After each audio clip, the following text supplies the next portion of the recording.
came, sat down and never got behind the team. They were more intent on silly little chants about how they feel should and shouldn't be in the team. Don't come to sit in your hands and criticise, said an angry Graeme Souness in January 1991 after a home defeat of Dunfermline, a 12th game of a 17-match unbeaten run, the longest unbeaten run in Graeme Souness' era as Rangers manager. This was despite internal infighting and fighting with the general outside world. 1990-91 was developing into quite the dramatic season. Part 2 of Under Pressure here on Dominant. I'm joined by Andy McGowan. How are we, Andy? I'm good, man. Thanks for having me back. Always a pleasure. And from Athens, it's John Cowden. Evening, John. Yeah, thanks for having someone from Europe on the call. Yeah, Europe's going to be a wee bit of a theme. We left the last show, guys, at Tannadice, the first defeat of the season. Left Rangers only 3 points behind, 2 points for a win at that time in fourth place, a 2-1 defeat. The decisive goal coming from the head of Terry Butcher, an own goal. Not exactly a new experience. Chris Woods was beaten by Terry Butcher more than he was beaten by any other Premier Division striker. But it would be Butcher's last involvement.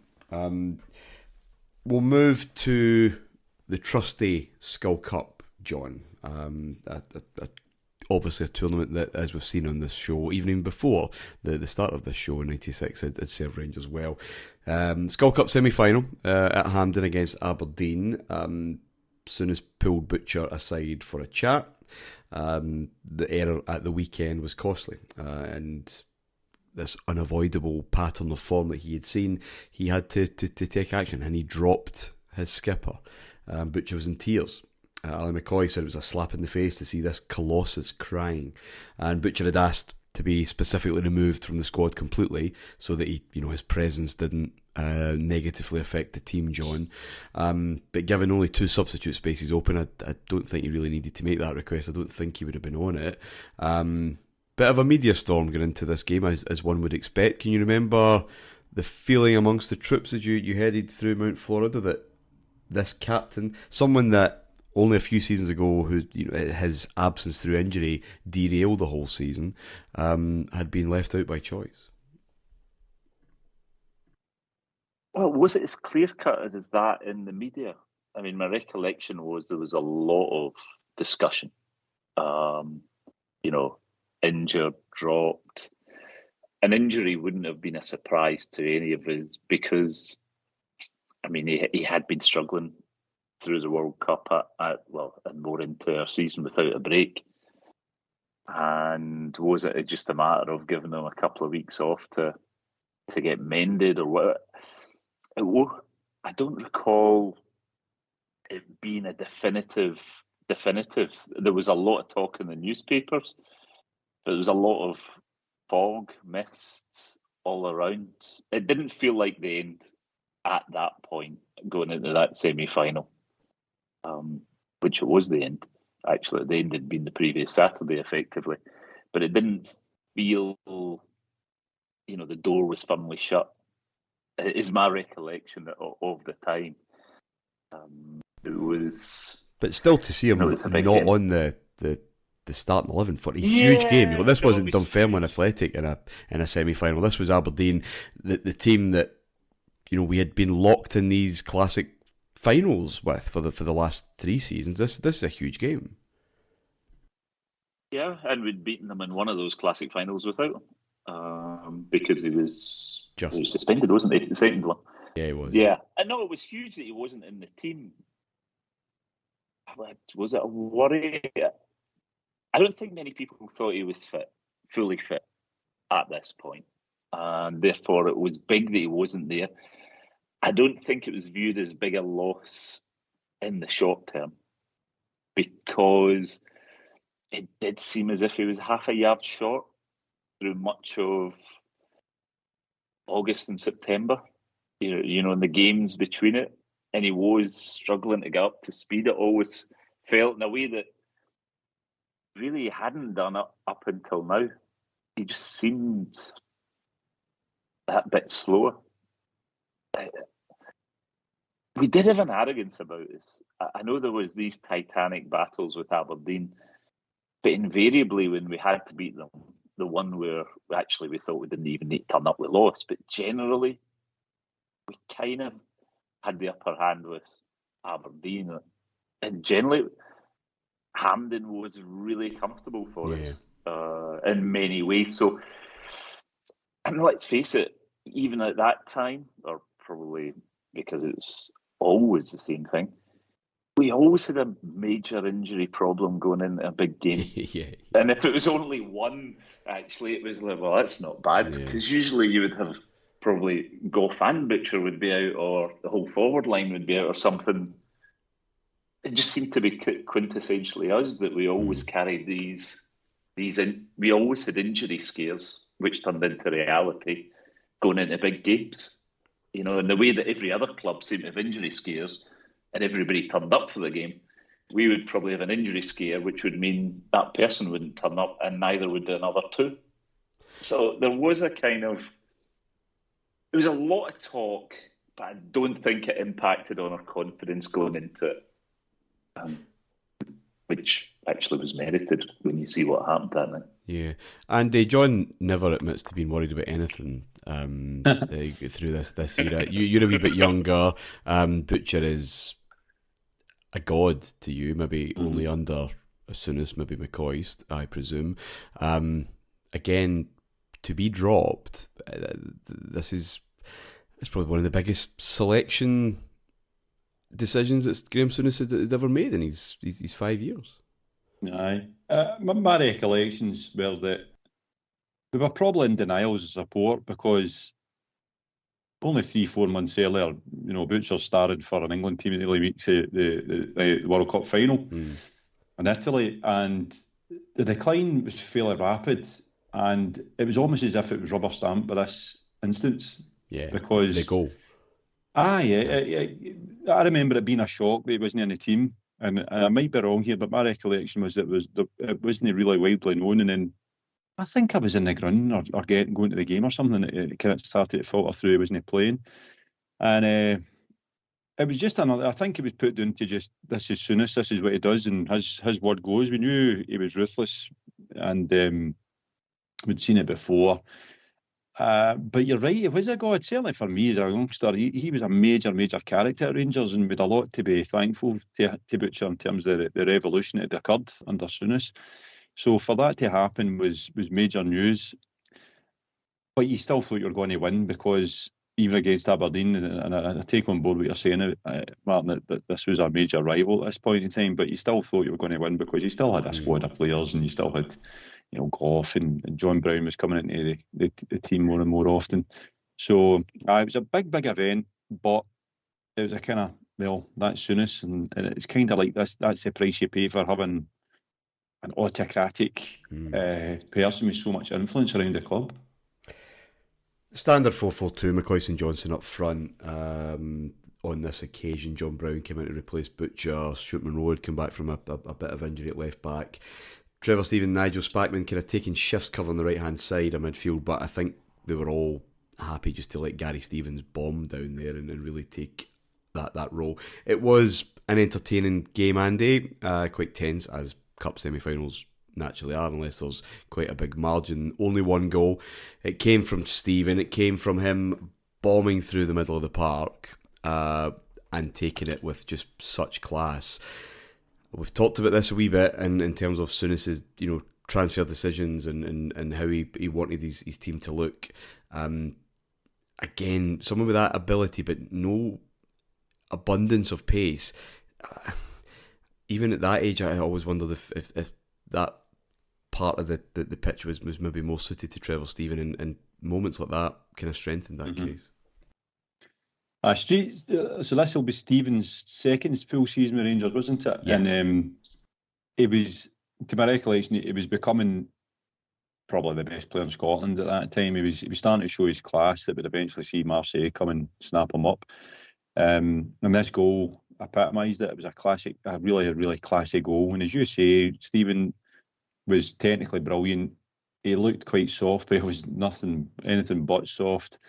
With no pace. But it never really held. Well, it didn't hold him back at any point. I mean, he played that same England team I'm talking about. He was effectively a wing back for them, so he was an intelligent player. But this was a cracking goal in a relatively tight match, obviously, and class for Stephen, and something that we saw more and more as he became more central was my recollection.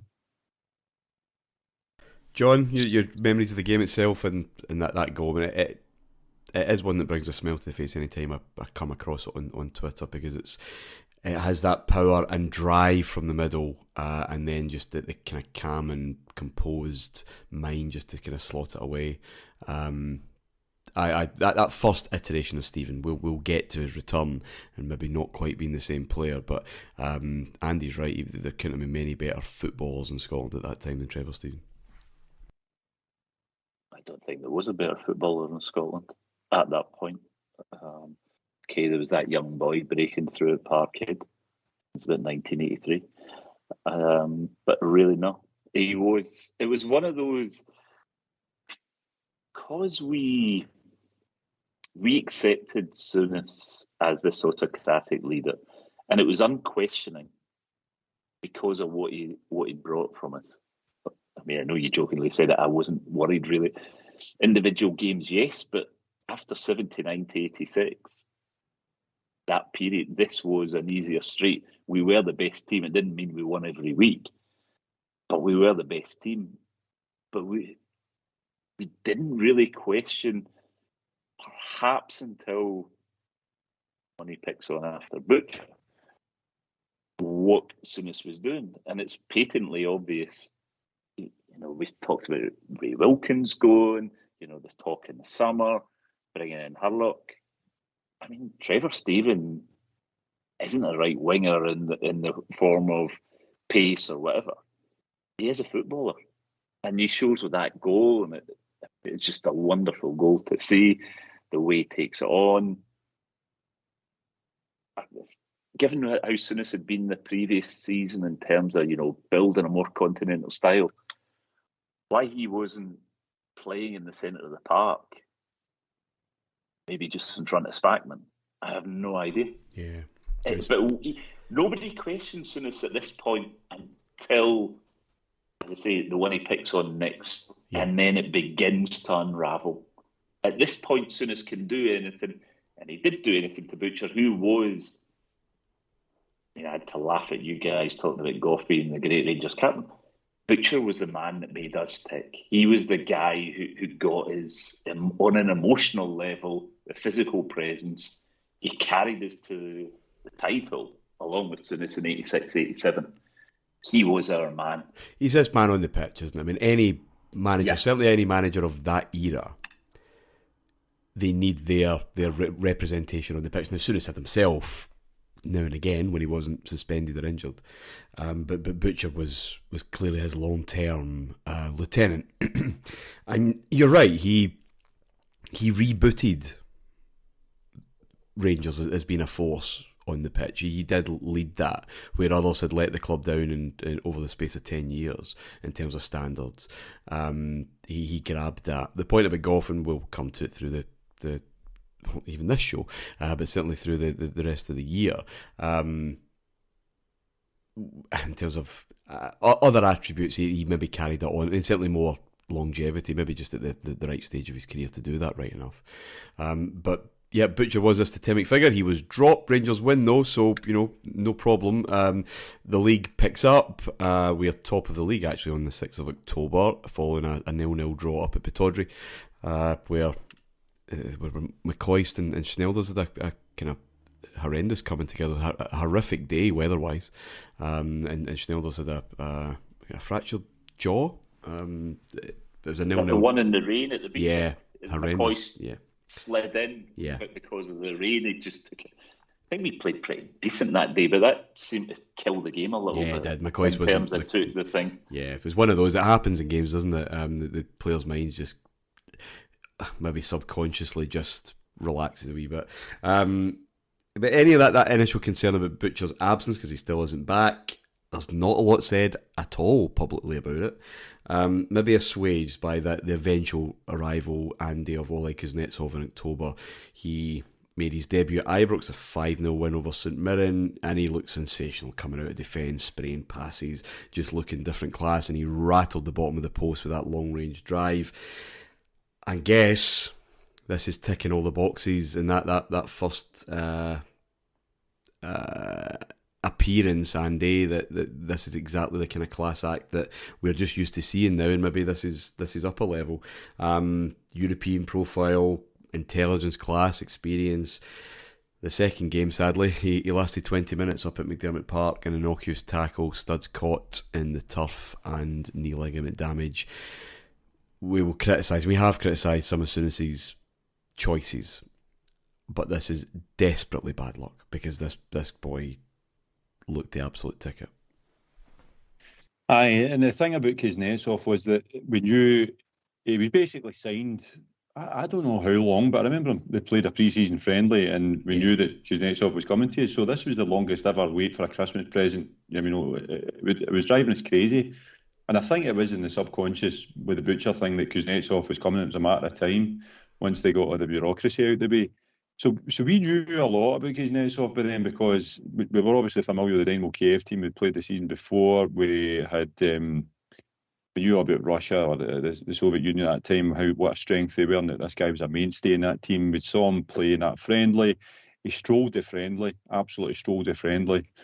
And then he started against St Mirren, and with high expectations, he fulfilled them all, because he was something different. This was the continental central defender that you didn't see in British football at that time, and it's important to make that differentiation, because we're all used to football and centre halves and ability being a prerequisite. That at this point in time in British football, it was still can you head the ball and can you tackle first and foremost, but a long, long way, and it was a novelty to see a centre half that could actually play football to any good degree. Butcher fitted that to a degree, but he was nowhere near the same level as Kuznetsov in terms of technical ability.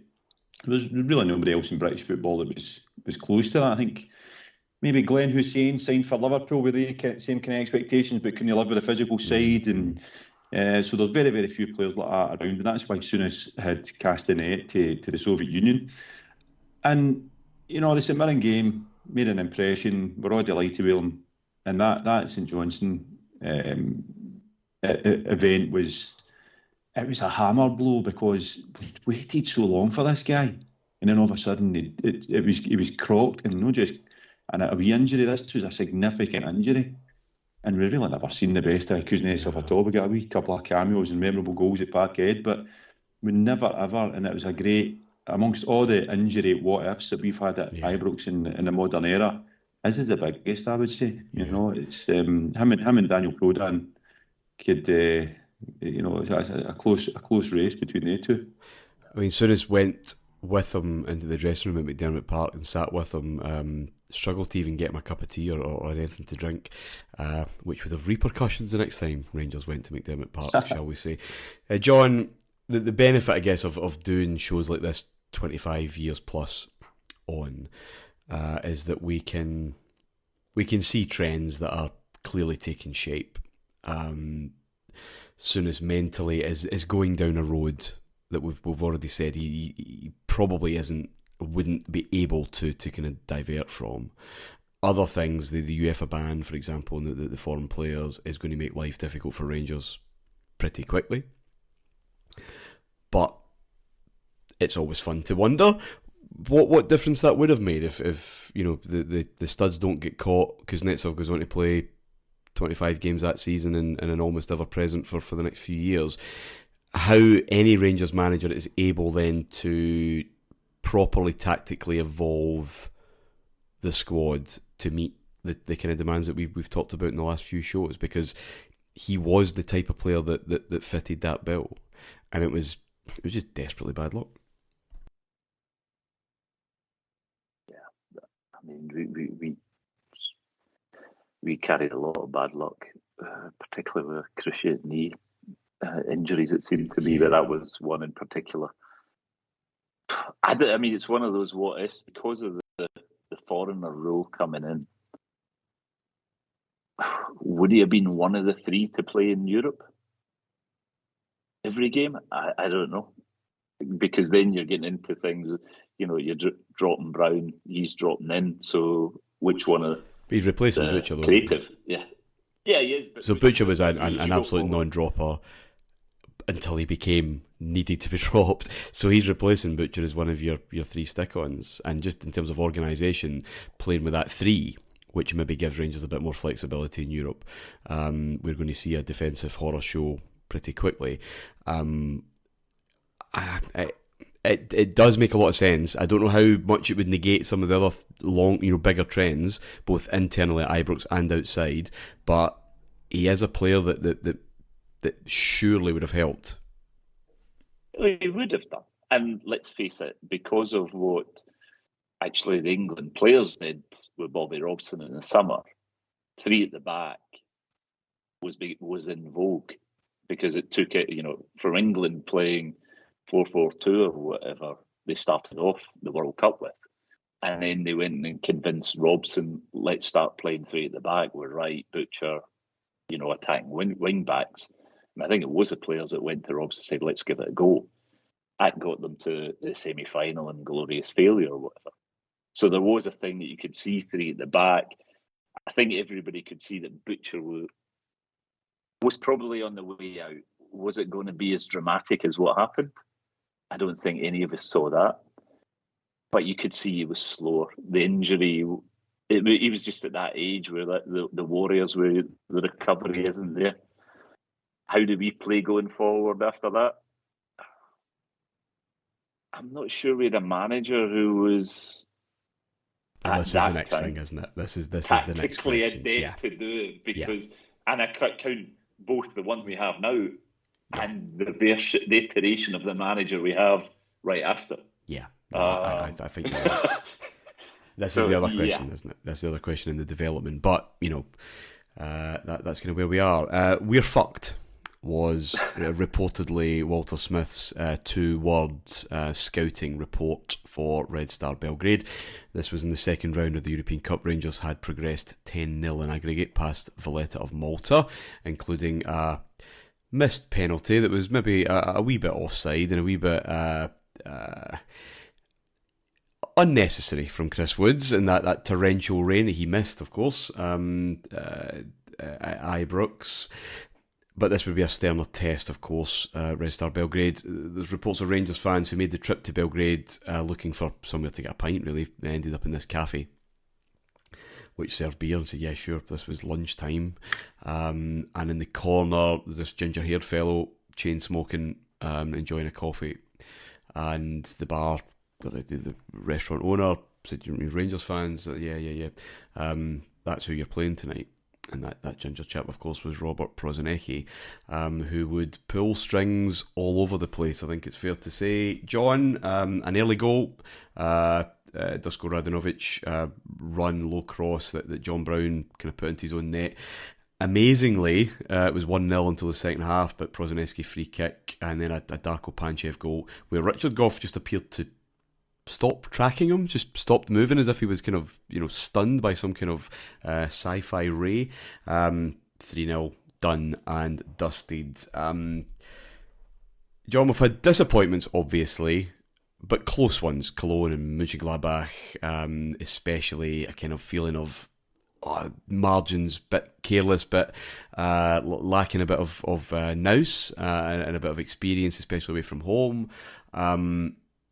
But this was an absolute evisceration. Bayern, of course, we spoke about 3-1 at Ibrox, but we were 1 up, and we could have been 2 up. This was probably the biggest hiding that a Graeme Souness team had at Ibrox. Ibrox, or was it away? No, I mean, sorry. At his time at Ibrox, sorry. In the Graeme Souness era, this is the biggest evisceration that Rangers have had. I mean, it was, sorry. I remember, actually, this was the team I wanted in the second round as I sat in Malta listening to the World Service, and Red Star Belgrade had drawn at home against Grasshopper Zurich, and me and my pal said, we'll have this lot next. Be careful what you wish for, children. They were a fantastic team, but it also highlighted our tactical ineptitude. At that time, the ability to shut up shop, or we seem to have lost something. I mean, the first 3 years under Souness were, as you said, you could see we could have and should have beaten probably Gladbach, Cologne, even Bucharest. After that, Bayern was in 3-1 at Ibrox, isn't it? And this one was just, we almost sat back in awe, and said, oh, aren't they so good? What can we do? Which seems to go against the grain, actually, of not just Souness of us, but Souness as a manager, and also a little bit against Walter. Where maybe he probably added more things, but the inability to maybe defend. They were fantastic. Were pulling strings.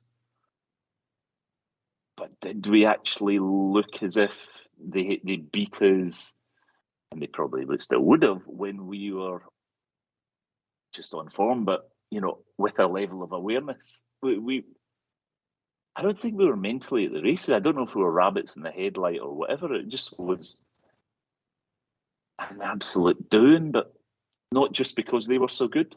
I think that was the disappointing thing. You can see as I say, after the first 3 seasons, things were going further away from us, despite the fact that quality-wise, we were further ahead. Gary Stephen, Trevor Stephen, Maurice Johnson, the ability for Haitley, Goff, with a few. We were literally a better team, but in European terms, the gap just seemed to be widening, and I think there was a degree of tactical ineptness. Well, he goes with the 4-5-1, which was not unusual. He'd done that before in Kiev, for example. But Mo Johnson's up front himself. Now, Haitley writes that he was left out of this game because of the foreigner rule as it was starting to impact. So, the players without grace. I don't think that's true. I think he picked up a knock late on in the game previous, because you Peter Hoostra, Nigel Spackman, Ian Ferguson, Trevor Stephen and Mark Walters. That's your midfield 5, and Mo Johnson doing this lone target man, lone striker role, which wasn't suited to do. You get close to Johnson and kind of magic happens. But Andy, what if anyone watch it back? They go on and win the European Cup, right? This team are an exceptional team. Yugoslavia were penalty kicks away from, I think, a fair shout at the World Cup as well, just in that summer. Did you have an appreciation of how good they were prior to this game, or was this a real shock and disappointment? No, so much prior to the game, but it became apparent very, very quickly. And the reason you don't have the appreciation before the game is that this isn't internet age. This isn't satellite TV age. You don't see any Yugoslavian football at that time. If you buy the World Soccer magazine, you might have some appreciation because you've been told. But very quickly, it became apparent that this mob were, off the scale. And I know this is a Rangers podcast, but this will be one of the best one of the best oppositions that I'll ever see in a European game. I mean, it's ingrained in my mind to play so many players. There's Jugovic, there was Prozinecki, there was Savicevic, there was Mihailovic, there was Panchev, right? So the first 4 going to do great things in Italy and Spain. Panchev he gets a big money move into Milan and just a young Mihailovic was suspended, I think, so he played the second leg, I think. So it's they were dripping with talent. Fantastic team, and actually looking back now, it would have been pretty much folly to think we were going to get by this team. So it was a hard lesson to learn that out in this big bad world of the European Cup, you need to be good because there's some big sharks there, and that particular season Red Star were the biggest of all. Souness in Belgrade airport complains to journalists, how can I possibly win the European Cup with 11 Scots? Now, bit of a ridiculous thing to say, given that more than half of the starting 11 that night were not Scottish. But I think we understand his observations that we've talked about before.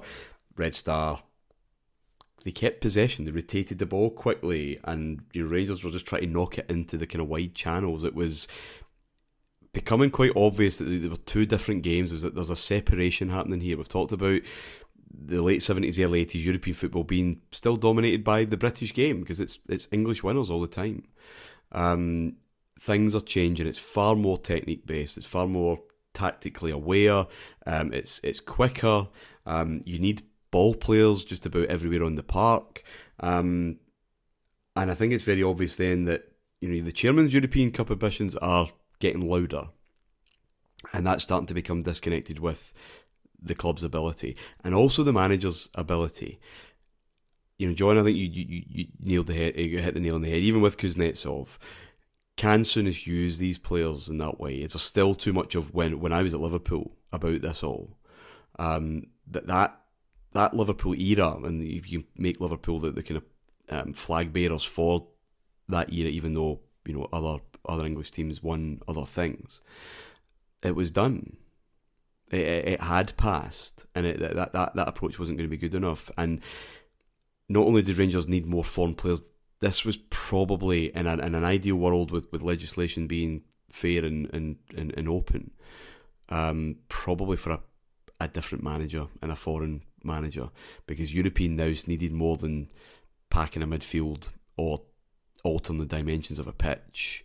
The tricks had worked early on, but the ball game was changing here, and Souness got a hard time. Jim Traynor ripped him apart in the Herald about his tactics, so much so that Souness tried to ban him. He turned up at a press conference. Souness told him to fuck off, basically. Called him a little socialist because he was just jealous about what Souness earned, what some of the players earned. And you compare it, Andy, with the Bayern disappointment, another heavy defeat, but Souness measured, making correct observations, fair observations, but not panicking. He's just being in control. Compared with this, it's just drivel that he's coming away with. He's not in control. The beard's there. I mean, Souness is turning into King Lear here. He's losing the place here. I'm a bit harsh on the beard there, Martin. It was the time of Miami Vice and Don Johnson. It was designer stubble as opposed to beard. But the thing about the Scottish players was a kind of snobbery, and it kind of lends back to what I was saying about Kuznetsov and the fact that he was something different compared to what you could get in the British market. And I remember there was Rangers supporters subscribed to that as well. I think at that time we were getting a wee bit ahead of ourselves in terms of we would have taken an all foreign 11 if the rules were allowed, and there was as I say, a snobbery around Scottish-based and Scottish players. Probably misplaced, but probably a wee bit of truth in it. At the Scottish pool, I mean, we had the best of them in Mo Johnson, and outside of that, who would you have signed, John? You'd have maybe looked at John Collins at Celtic, and beyond that, there wasn't much else apart from a couple of splattering Scottish players down south, which weren't going to come. So, it was losing the plot, to be honest, Martin, in terms of defending himself. There was no rational defence of what had happened, and I think the pressure was starting to tell on him. And King Lear is a good, an apt kind of likeness there, because he was on his own amongst people. This is the thing. This was the price to be paid for being that autocrat I was talking about earlier on, because the buck stops with you, and it was deflection tactics. So looking back, it was the beginning of the end in terms of his mental state and his affair with Rangers. But you're right, it was drivel, wasn't it? Wasn't it based on anything factual or measured? What a week though, John. That the disappointment in Perth with losing Kuznetsov, and then following up with this dreadful disappointment. Also dropped a point at Perth. It was 0-0 against St Johnstone. Then that defeat in Belgrade, and we've got an Old Firm Cup final at the other end of that week. It's just a turbulent week, very typical of what was happening at Rangers at the time. Terry Butcher felt the criticism on the exclusion was unwarranted. He'd rushed himself back from injury. He hadn't been able to train fully. But he was, trying to get himself back, played a couple of reserves. And then Souness said, look, John Brown's out for the cup final. Would you play? Terry Butcher refused. Because Rangers had accepted the bid for Leeds United earlier that week. He felt I couldn't, join the squad. He said, I told him I was not the same player anymore because I knew he wanted me to go. Later on, Butcher was stopped outside Ibrox by Jim Delahunt of STV, who are still banned by Souness and the club, to get an update on his future. Souness saw the interview from his office window, went berserk, called a press conference of his own to explain just why Terry Butcher was leaving.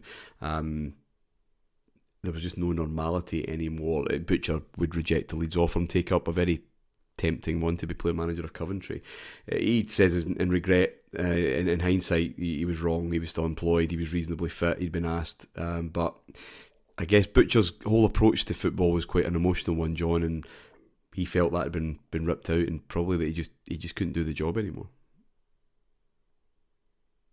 Yeah, I guess he probably felt he couldn't play for Souness anymore. Given that emotional bond, it was. I'm guessing, but it must have felt like a divorce, a very acrimonious one, because these two were bonded at the hip from the summer of '86. You said Souness had Butcher was Souness's man on the park. When he signed him, he got him. I knew when we got it all the way along, and when with two characters. Two winners, you might argue, two strong characters, two huge egos. There's never going to be a nice, we can still be friends, can't we? Kind of party. It's a pity it has to be the way it was. It was always going to be explosive to a degree, and by that point, Souness is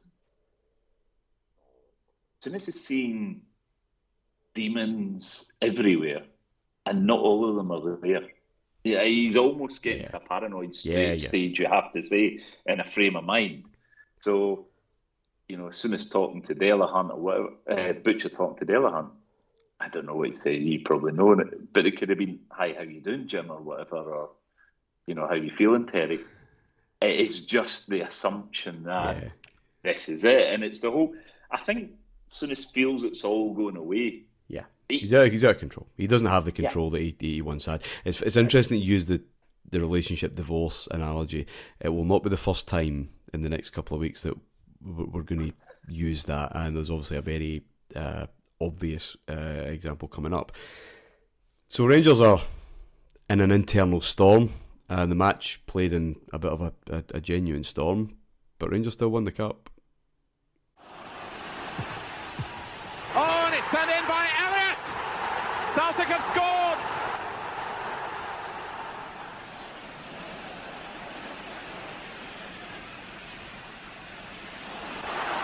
McCoist, Walters, 1-1!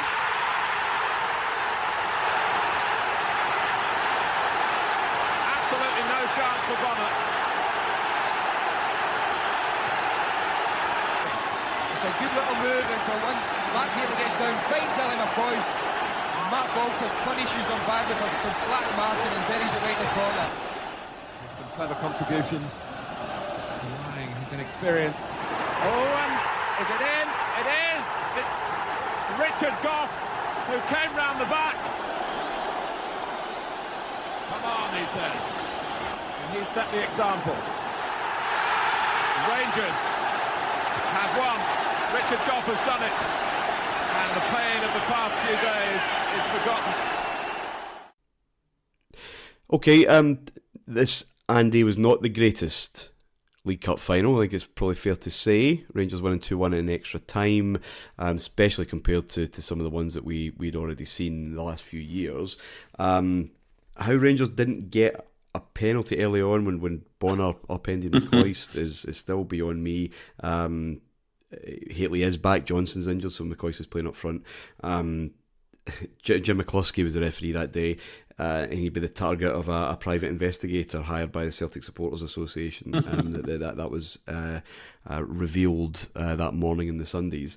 Celtic took the lead. Quite a clever Paul Elliott header. Did very well to get down low. But backs to the wall, it was back to basics for Rangers, a lot of long ball stuff, and it kind of won. Hateley was the target man, he flicked it on, McCoist knocked down, and Walters, as he sometimes did, just strokes the ball into the corner. Extra time, Celtic could have won it. Jackie Jakanowski had a great chance, but shot tamely at Woods. And I guess cometh the man, cometh the hour, and Rangers lose their captain, their totemic leader. We have a new one. And he pops up somehow in the box, as he did a few years ago, of course, in that famous 2-each game, and pokes the ball home, wins the cup. And incredible, really, this such a Rangers kind of victory, backs to the wall.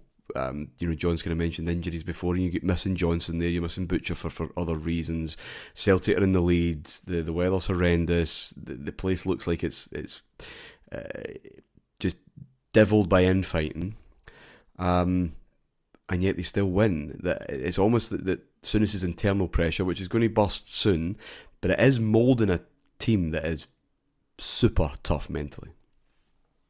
It was a performance of character, and there was a couple of things there. Most notably, as you say, the kind of changing of the guard with Gough, because Gough was a character and obviously an integral player for us, but did he play second fiddle to Butcher in terms of that captain role? I don't think there's any doubt about that. He was a captain in his own right, but it wasn't until the likes of this started to happen that he became the talisman or the captain material that we know and love, looking back now over his career. And he had a knack for getting goals like this for a defender, and it probably harks back to his right back days, but Hateley had a key role to play in both goals. So we go a goal down, as you say, to that goal for Paul Elliott, where he headers it at ankle height for some reason. But Hateley and Elliott had quite a tussle, because they're both aerially strong players. That was their game, in the air. And for the first goal, he gets a knockdown to McCoist, which we would have become accustomed to through the years. And McCoist doesn't really pass it to Walters. It's a case of Walters being so close to him that he just takes it in a flash. And it was a classic Walters goal, something out of nothing. That bit of magic that can break a deadlock. And it was actually quite a good goal, quite an aesthetically pleasing goal, but just the way he strokes into the net, as you say, without too much power, but just enough. But the second goal again, the goal's created by Hateley no touching the ball, because he just competes with Elliott in the air, and it falls through into the box. And for some reason, and I can't remember if Gough moved up the park or whatever for extra time. I don't think he did, but for some reason he's the guy in the box, and it's actually a clever finish for him as well. And quite, I often thought his celebration for this, for such a kind of seismic Old Firm winner goal in extra time in a final, he's kind of cool. Yeah. He just gets he lifts his arms up and does this kind of cool celebration. He doesn't go wild or shouting. I know that wasn't his style, but even so, it tells you a lot about Gough as a character back then. And it was a good win, but you're right, it was... I think we were always expected to win, because we are clearly a better team than Celtic in all departments. But there was a bit of equalisation there, in that we've had a fairly soap opera. Aye, it's a soap opera that's surrounding a club, and the Butcher thing still hanging over it, and Souness' amateur dramatics and press conferences and everything else weren't helping. So it became a bit of a sideshow. So to win it right sides that temporarily and brings us back to winning trophies, which is obviously what we're becoming accustomed to by this point. And Souness, I think there was a huge degree of relief and release in his celebrations that day, because he's quite effervescent. He is. He's dancing around the pitch, John. He's quite light-hearted, in a kind of lighter suit than normal. The seventh time he would parade a trophy around the pitch as Rangers manager, but obviously the last. But it was done in a style that he'd created, whether directly or indirectly, and that style would outlast him by quite a few years, because this tale, we'd see it, more than once throughout the 90s.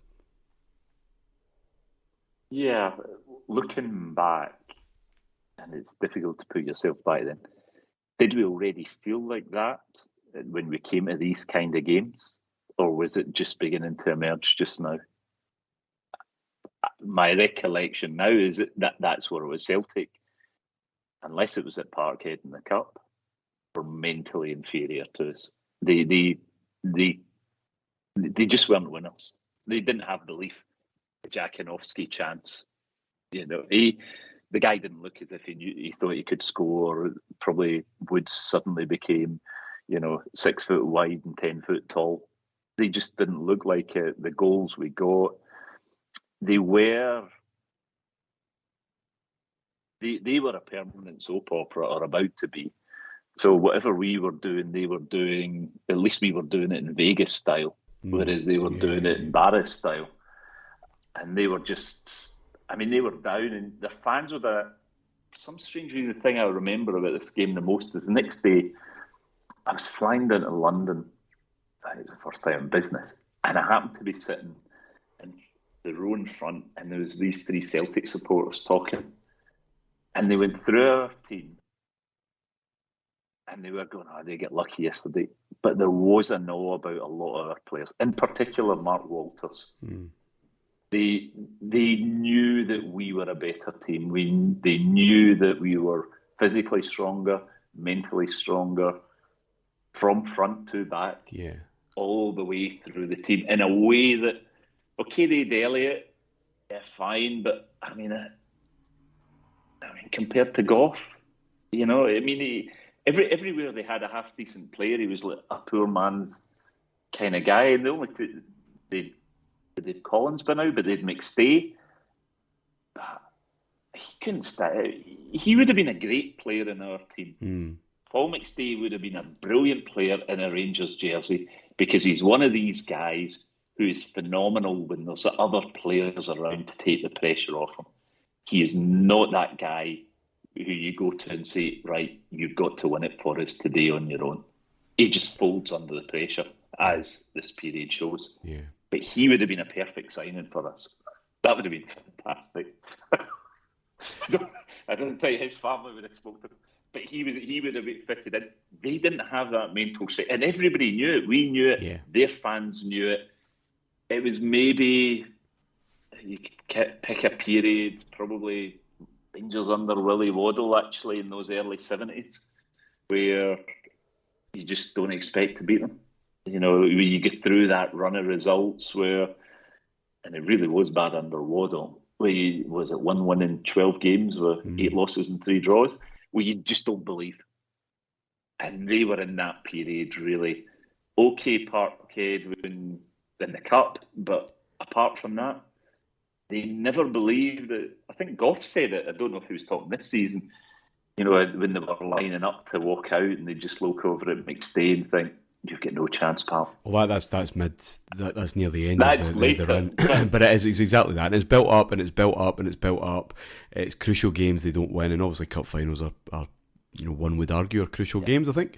And especially off the back of Belgrade, which was a horror show, and the tabloids filled their boots and Celtic fans filled theirs. That's how it works, and we've got this presence deliberately missing, and is going to be permanently missing now because he's going to leave. But and 1 down. Celtic are actually they're in control of the cup final, and still Rangers, they find a way. What it does, it kind of kickstarts one of those winter runs, boys, that are so crucial. A hiccup in early November at home to Dundee United. A Darren Jackson double gave Dundee United a 2-1 win. McCoist missed a penalty early on. He did score the equaliser. But Rangers would have quite a decent spell here. In fact, as I said at the outset, the best run in Souness' time. But it would be where Souness would find a new player to go to war with, and that was, of course, Ali McCoist. A crucial Old Firm win at Parkhead at the end of November, 2-1. Mo Johnson scored a wonderful lob. McCoist came off the bench to score the winner after Celtic had equalised. Elliott again, I think. But Souness reserved all his praise for Johnson because he'd played through flu. He could only last a half an hour or whatever it was. But he never mentioned McCoist's winner. There's a 2-2 draw just before Christmas at home to Aberdeen. McCoist scored both, including one of the best goals he ever scored for the club, a chest and volley. Souness never moved a muscle up in the stand. Aberdeen would fight their way back. Jim Bett scored 2 goals and it would be points shared. He brought them in on Christmas Eve and said, "You were all dreadful against Aberdeen. It was a shocking display." He looked at McCoist. "Even when you scored that goal, I couldn't force myself to cheer. I was so down at the way the team was playing." Because I think, what do you have to do to please this man? Now, guys, managers betraying their emotions in public is nothing new, and we see it often now. Don't want to get too up, don't want to get too down, but there are limits to that, and clearly there was a relationship heading to the rocks here again between Souness and the player. Souness, and Hateley would back this up, would say, "I wasn't getting the best out of McCoist. He was not delivering the best. I had 2 better professionals in McCoy and Hateley and Johnson, who looked after themselves better, applied themselves better in training, and just were more ruthless." And I guess through this season, both McCoist and Hateley are going to go through real tough times mentally, and we'll see the benefits of that later on. But was it tough love, or as many suggested, Andy, Graeme Souness needed to be number one. He needed to be the most loved person at the club, and Super Ali kind of had that. And again, going back to this issue, this Lear-esque paranoia, he's kind of picking fights where they didn't need to be picked.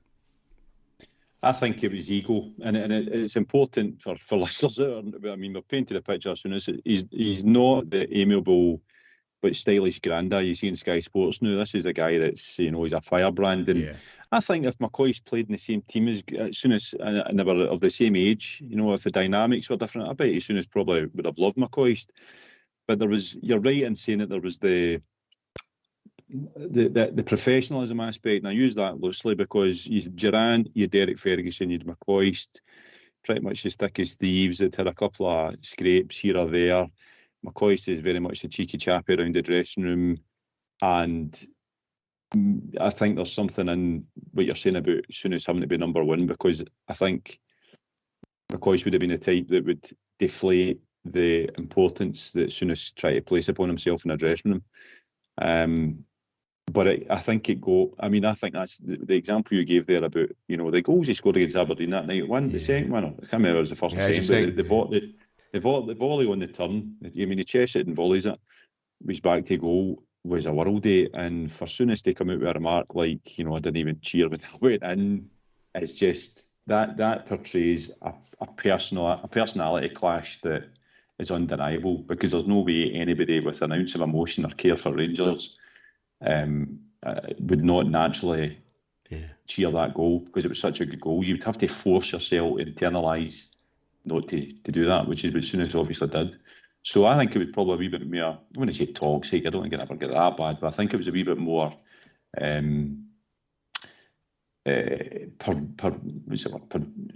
think it was not going to end well between one of them. There's going to have to be a give at some point between the two. It would get worse, of course. We'll deal with that next week. But John, is it tough love? The cheeky chappy thing. You're not taking this seriously enough. You could be a lot better, or is it the insecurity of the egomaniac, or is it both? It's the latter. It's the insecurity of the egomaniac. Would be my opinion. I mean, McCoist might be the cheeky chappy or whatever, but he's also a winner. I think Andy hit it spot in the head. If Souness was playing with McCoist in a team, he's absolutely the guy you would want in there, because he had desire, hunger. Whether you like it or not, or whether we go into all the professionalism, he also was playing for the jersey in a way that I don't think Johnson or Hateley could. I'm not criticising them for it, but there is something about it, and McCoist was able to channel it. And McCoist is a better player than he had been. I think it's a pure fact that, Super Ali, away, was perhaps too prevalent compared to Souness coming from the stands. And I really think, but if you're going for tough love, but as Andy says, and you've said, what a goal that one was.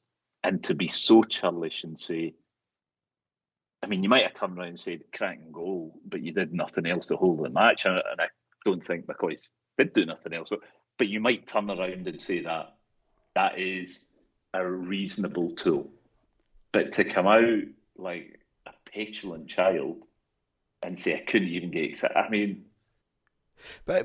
I think you're right. That is pathetic. But it's coming across in every single thing. You see after they get the win at Parkhead, where McCoist does the Icky Woods and all that, and Johnson's goal was phenomenal or whatever. You just can't... I just think it's a personality clash. I mean, he's taken on Butcher, and he's going... I think McCoist is the straw that is about to break the camel's back. It would have been fascinating to see how fans would have reacted if Souness had stayed and he had sold them, got rid of McCoist. Well, Rangers history, and that would have been fascinating. It would have had to happen, I think, to be honest.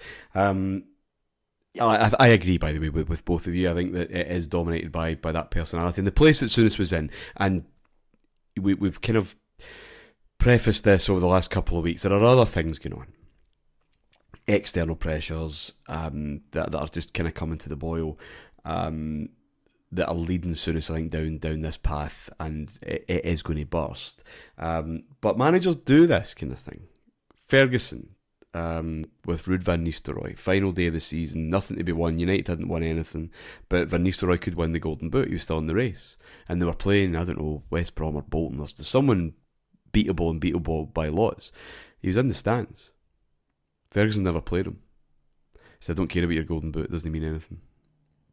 And Van Nistelrooy was raging, understandably, but then almost immediately his thoughts were, well, how do I improve next year? He won the Golden Boot, United won the title.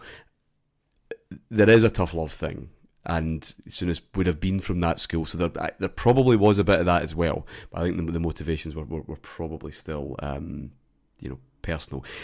But again, lads, despite all that, we're still in the midst of this run. There's 3 games I want to just touch on before we wrap up tonight. Huge games over New Year. 29th of December, Rangers are at Tannadice. They're 1-0 down to a team that's beaten them twice already this season. Mo Johnston gets a quick-fire equaliser. And then with 5 minutes to go, Mark Walters sails this beautiful chip into the top corner. Huge win away from home. Celtic come to Ibrox on 2nd of January. It's the 20th anniversary of the Ibrox disaster. Their behaviour in the Broomloan Road end is appalling. Pat Bonner has to try and shush them during the minute's silence. We'll touch on that in a moment, but staying on the football, if Walter's goal at Tannadice was sublime, this one was ridiculous, scoring from a corner, and Haitley wrapping the job up. And then at Tynecastle on the 5th of January, 0-0, deep into injury time. One of those games that just looks like it's going to be another kind of point dropped. There's no aimless punt into the box. Rangers keep passing the ball for ages until they find a space. Mark Haitley's in that space and he slots it home. 3 huge wins, John, that really pushes into that driving seat. But again, for all it looks to the outside world, is this club, riven with internal disputes and a manager losing the plot. They're no half churning out the big wins. We're the best team in the land. The thing that always strikes me, I don't know if it was true, but did it actually stop raining for that whole week? No, I don't think so. Because by the time I came out of Tynecastle and that Gorgie end, which was always exposed, but really that day it was incredibly. I think there were surprises we let Aberdeen back into it, and that's where we switched off. And I could understand Souness being, we should never have let Aberdeen. We should have seen that game out 2-0, 2-1 at worst. In that run, we are in the zone. This is when we win titles before we switch off. Usually around March would be a recurring theme, but we're so far ahead, and it was good to beat Dundee United, who'd been the bogey team a little bit. Celtic was expected to beat them, but You know, it's still the one-off game. And the Hearts game, I think most of us were just blow the whistle. 0-0, okay, it's a decent point against Hearts, who were still a decent team. But we kept going, and it was a hell of a goal, particularly given that conditions, the hypothermia. You know, you got to walk all the way back to Saughton or whatever in that rain, but it is a spring in your step going there, and you're feeling really good about the team. There is all this other stuff going on. At the end of the day, we are football fans. Red Stars are a bit of a painful memory, but they're a fantastic team. We've got the League Cup. You know, we are running away with this league at this point, it feels. We're just swatting teams away in many. We're easily bought, aren't we? You know, we might not approve of Souness's methods. We might think, how dare he with Tenny Butcher or McCoist. But actually, we're winning all these games. We're top of the league. We're the kings of Scotland. Well, boys will be boys, I think.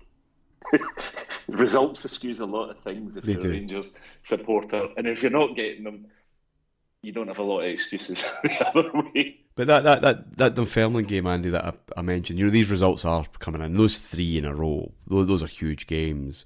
But the quote at the top of the show, well, Souness challenges the support.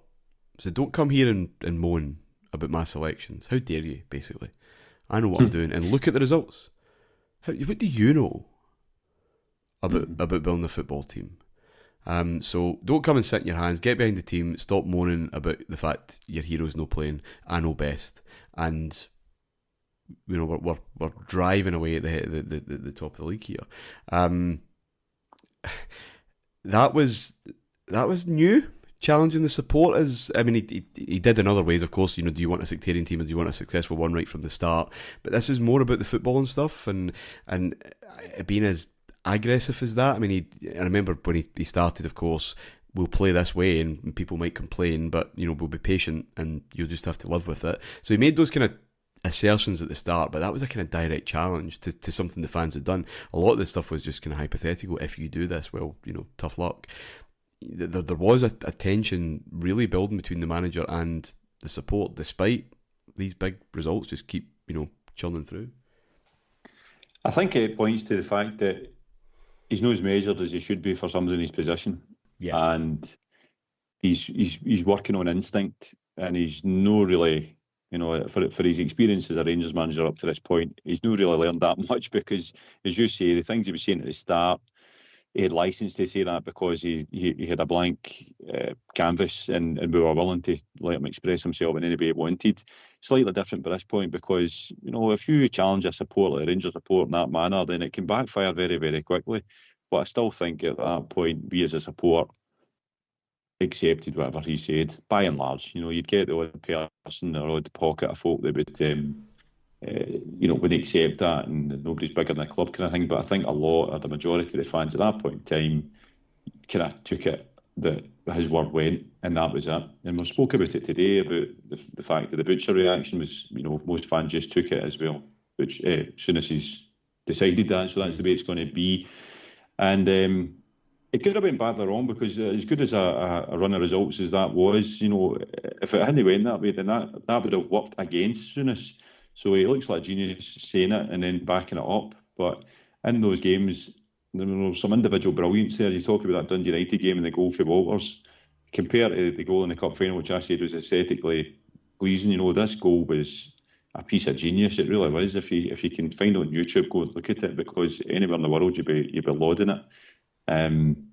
So he comes out smelling the roses, and the comment doesn't backfire because of what's happening on the park, 100%. But it tells you more about Souness and his state of mind at that time, and his lack of learning, I think, is the word I would phrase, than anything else. One final point on the Butcher thing. I think the support, one of the points that the support was aggrieved about with Butcher was the fact they couldn't say goodbye to someone who had, as I said, rebooted us on the pitch. Huge figure, a huge debt that the support, I think, felt they owed him, and there was no goodbye at that time, and no real explanation, and it wasn't handled particularly well. John, before we wrap up, the Ibrox disaster, behaviour wasn't reported particularly well. It was obviously tasteless beyond measure. Should have been a bit of a national scandal, but wasn't. It was kind of played down. And again, reading the follow editions around the time, that it's really grown anger that who's actually representing us in the media, because this should be a bit of a disgrace, really. The way that Hillsborough chants are now. Your memories of that? Yeah, it was.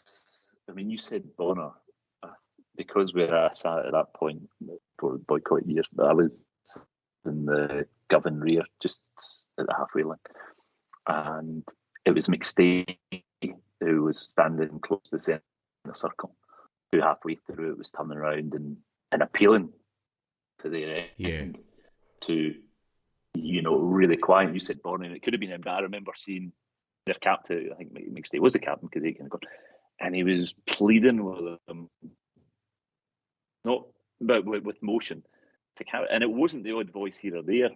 And actually, many ways, sometimes since then we have reacted, but that day I always remember it was absolute silence amongst their support until the whistle went, and then the hatred came. And there was some reporting in the press, but there was, you're right, this whole thing of, look, we get called out for everything. So it felt, we've been called bigots for years.